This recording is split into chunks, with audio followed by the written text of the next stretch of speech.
Elena had always felt like she was waiting to turn 16, waiting to finish her exams, waiting for her life to truly begin. And most of all, she was waiting for this, the thing everyone whispered about in the school hallways, the thing movies and songs were all about, the thing that seemed to hover in the air, just out of reach, a secret everyone knew, but no one really talked about, honestly. Her best friend, Chloe, had done it 6 months ago with her boyfriend, Mark.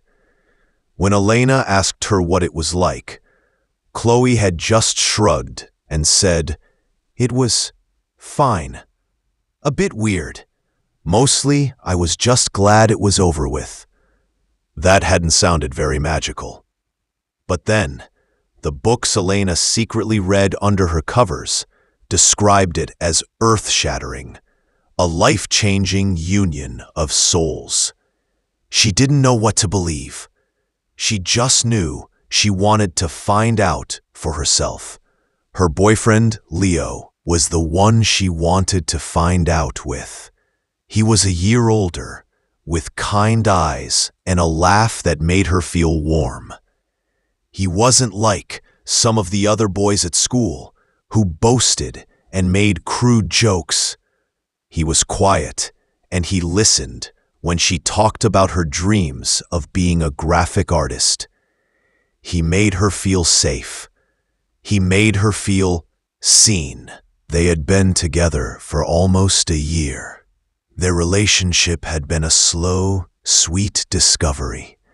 First kisses that were shy and clumsy, then longer, deeper ones that made her toes curl. Hands that learned the geography of each other over sweaters, then undershirts. They had spent countless evenings on the old couch in his basement, talking and kissing. The sound of his parents moving around upstairs, a comfortable, distant reminder of the real world. Lately, their kissing had become more intense.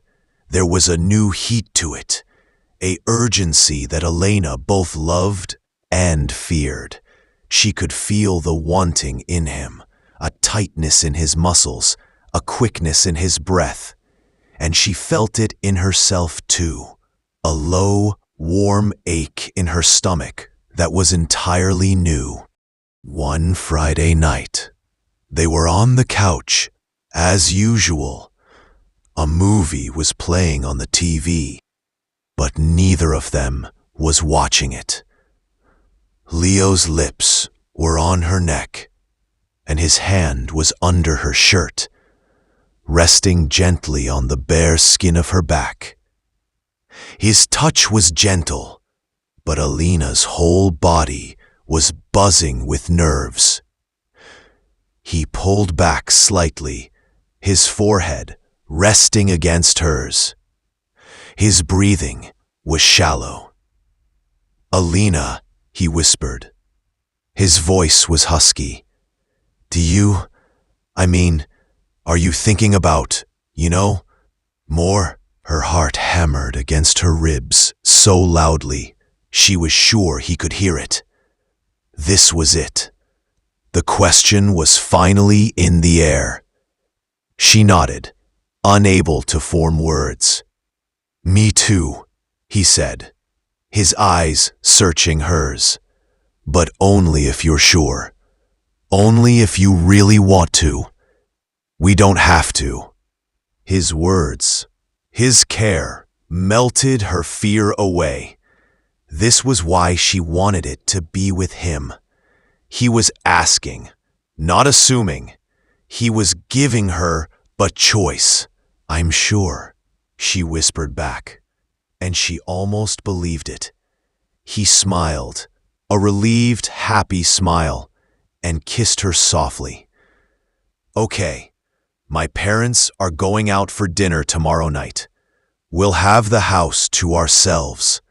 We can do it properly, if you still want to. Tomorrow." It suddenly became very, very real. A date on a calendar. An event. Alina's stomach did a nervous flip. Okay, she said. Tomorrow. The next 24 hours were the longest of Elena's life. Her mind was a chaotic mess. One minute she was excited, imagining a perfect romantic scene, like from a movie. The next, she was gripped by a cold fear. What if it hurt? What if she was bad at it? What if it was awkward and weird and ruined everything between them? She talked to Chloe on the phone that night. "Oh my God, you're finally going to do it!" Chloe squealed. "Okay, you have to wear the nice underwear and maybe shave your legs again. Do you have, protection?" Protection. The word sounded so clinical. Elena had secretly gone to the clinic and gotten on the pill a few months ago, just in case, but she hadn't told anyone, not even Leo. It felt like a huge adult secret. "Yes," she said, "I'm covered." "And you're sure you're ready?" Chloe asked, her voice turning serious. "I think so," Elena said. "I mean, I love him. Isn't that when you're supposed to be ready?" "I guess," Chloe said. "Just don't expect it to be like the movies, okay? It's kind of strange, and it might hurt a bit the first time." This was not helping. "Thanks, Chloe," Elena said, her voice flat. "Sorry, I'm just being honest. It gets better, I promise. Text me after." The next evening, Elena stood in front of her closet for an hour. What does one wear to lose one's virginity? She finally chose a simple blue dress, not too fancy, but nice. She put on the lace underwear she'd gotten for her birthday and never worn. She did her makeup carefully, then wiped half of it off, afraid she looked like she was trying too hard. When Leo's car pulled into her driveway, her hands were shaking. She kissed her mom goodbye, mumbling something about a movie and pizza. "Home by 11, sweetie," her mom said, barely looking up from her book. "Okay, Mom," Elena said, feeling like a giant fraud. She was going to have sex, and her mom was worried about an 11 p.m. curfew. The drive to Leo's house was quiet. The radio played softly. "You okay?" Leo asked, glancing at her. "Yeah," she said, her voice a little too high. "Just nervous." He reached over and took her hand. "Me too." His admission made her feel a little better. He was nervous too. This wasn't just some routine thing for him. It was a big deal for both of them. His house was empty and quiet. It felt different without his parents there. Larger and full of a strange, heavy silence. "You want a drink or something?" he asked, heading to the kitchen. "Sure," she said, "just for something to do." He poured them both a glass of soda. They stood in the kitchen, sipping it, not talking. The air between them was thick with unspoken words. "So," Leo said finally. "So," Elena echoed. He smiled a nervous smile. "We don't have to just stand in the kitchen." He led her to his bedroom, not the basement. This was new territory. His room was neat for a boy's room.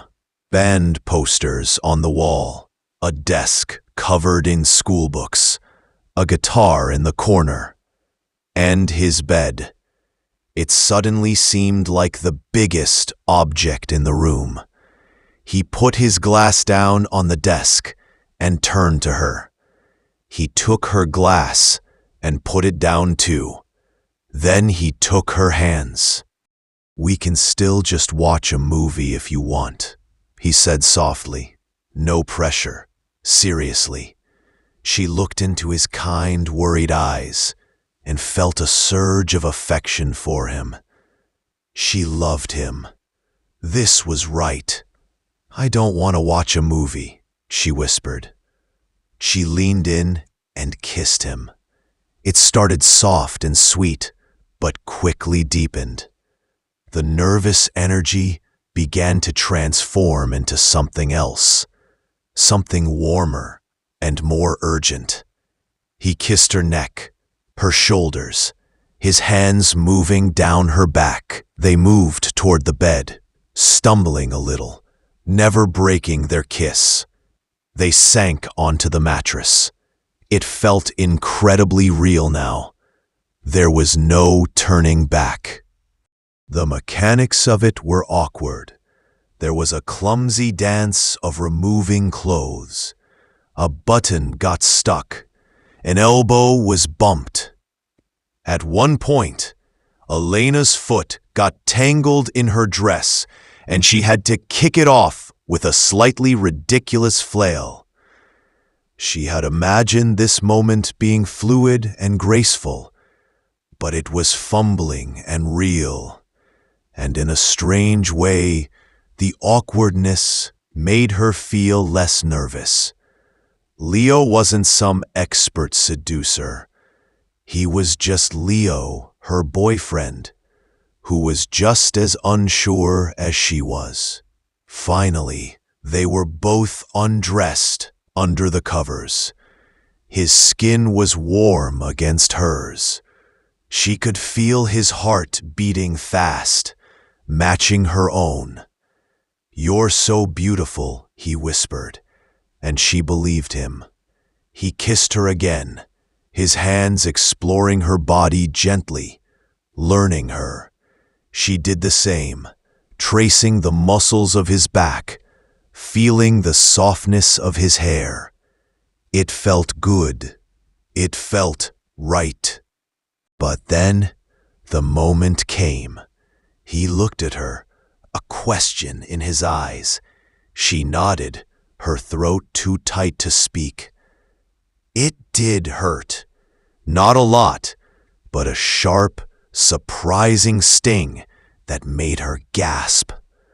Leo stopped immediately. "Are you okay?" he asked, his face full of concern. "We can stop." "No," she breathed. "It's okay. Just go slow." He nodded, his forehead beaded with sweat.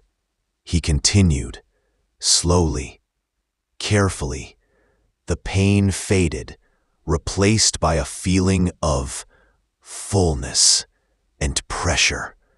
It wasn't painful, but it wasn't the mind-blowing ecstasy she'd read about either. It was just a feeling, a new, strange, intimate feeling. It was over quicker than she had expected. There was a gasp, a shudder, and then he collapsed beside her, breathing heavily. For a moment, there was just silence. The only sound was their breathing slowing down. Elena's mind was racing. Is that it? That was the big thing? It felt so short, so physical. Where were the fireworks, the life-changing revelation? She felt a small, cold knot of disappointment form in her stomach. Leo rolled over to face her. He looked happy, but also relieved, like he'd finished a difficult test. "That was amazing," he said, smiling. He leaned over and kissed her forehead. "Yeah," she said, forcing a smile. "It was. but he could hear the flatness in her voice. His smile faded a little. "Was it okay for you?" "Yeah," she said, too quickly. "It was great, really." She could see the doubt in his eyes. He knew she was lying. The happy, relieved mood began to evaporate, replaced by a new, uncomfortable tension. They had done the big thing, and now they were lying in a quiet room, and it was awkward. "I should probably get cleaned up," she said, needing to escape the room for a minute. "Yeah, of course," he said. "The bathroom's right there." She gathered her clothes and hurried into the hallway bathroom, closing the door behind her. She looked at herself in the mirror. Her hair was a mess. Her mascara was slightly smudged. She looked exactly the same. The world hadn't shifted. She was still just Elena. He had thought something fundamental would change, that she would feel different, older, wiser, more womanly. But she just felt the same.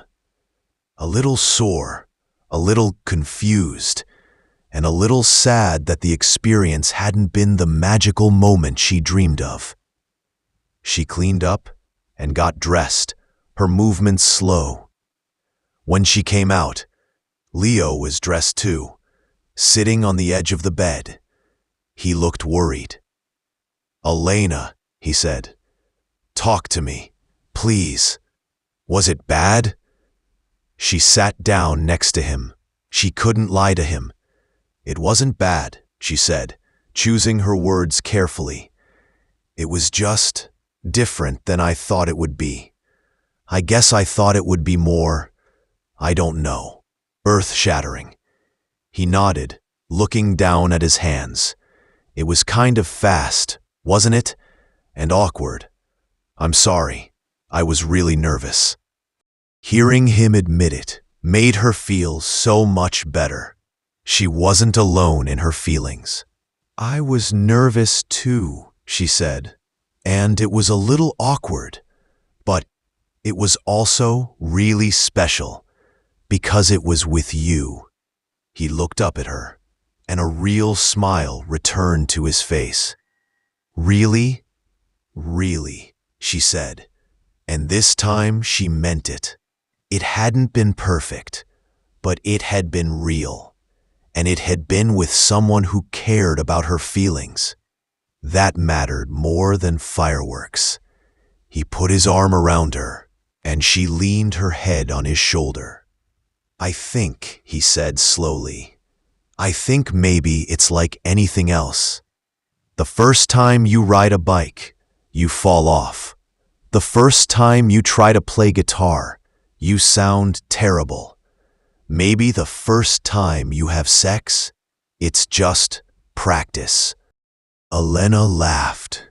It was a real, genuine laugh. "Practice? That's what we're calling it?" He laughed too. "Yeah, practice. And you know what? Practice makes perfect." He wiggled his eyebrows, and she giggled, shoving him playfully. The awkwardness was gone. They were back to being just Leo and Elena. He drove her home, and they held hands the whole way. When he kissed her goodbye at her door, it was soft and sweet and familiar. She crept into her house. It was quiet. She looked at the clock in the hallway. 10:58. She had made her curfew. She got ready for bed and slid under her familiar covers. Her body felt different, a little ache, a new memory in her muscles. But her heart felt full. She picked up her phone. There was a text from Chloe. "Well, how was it?" Elena thought for a moment. She couldn't sum it up in a text. It wasn't fine or weird. It wasn't amazing or terrible. It was all of those things. She typed back, "It was a beginning. Talk tomorrow." She put her phone down. It was the truth. It wasn't an ending, the finish line of her virginity that she had crossed. It was a beginning. The first clumsy, awkward, real step into a new part of her life. It wasn't a fairy tale, but it was hers, and she had done it with someone who loved her. As she drifted off to sleep, she didn't feel disappointed. She felt curious. She looked forward to the next practice session, and the one after that. She knew now that it wasn't about one perfect moment. It was about a journey, and she was just getting started.